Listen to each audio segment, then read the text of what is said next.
to Mr. Boucher's question, but would you explain to the committee why, in your opinion, your company and Mr. Farrell's company do not agree on this legislation?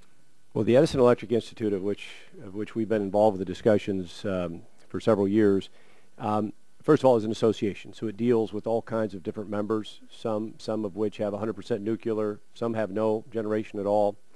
And so a normal and understandable debate would occur within an association that basically there were winners and losers, and it ultimately came down from the association standpoint that this is the best they could get.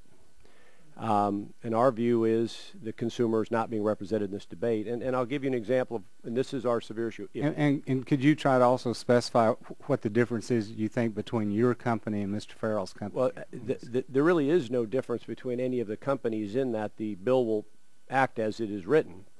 Our difference is, and I think I can state it perhaps using a third company, a large company, AEP, they were recently challenged that this may cost their company $28.6 billion, a number they did not refute. Their comment was, well, the report doesn't remember that we get to recover these costs through rate increases.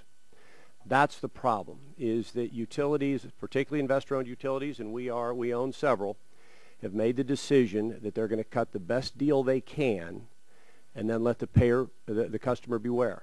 But the customer's not in this room, and that's what bothers us. Our ratepayers have to pay this. If you would add something that says have every public utility commission in every state in the next 30 days analyze this bill and tell the consumer what it will cost them, and the consumers are happy with that, it's a pass-through for us.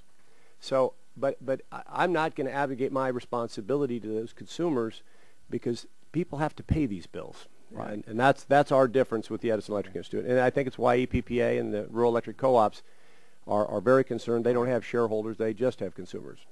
Yeah,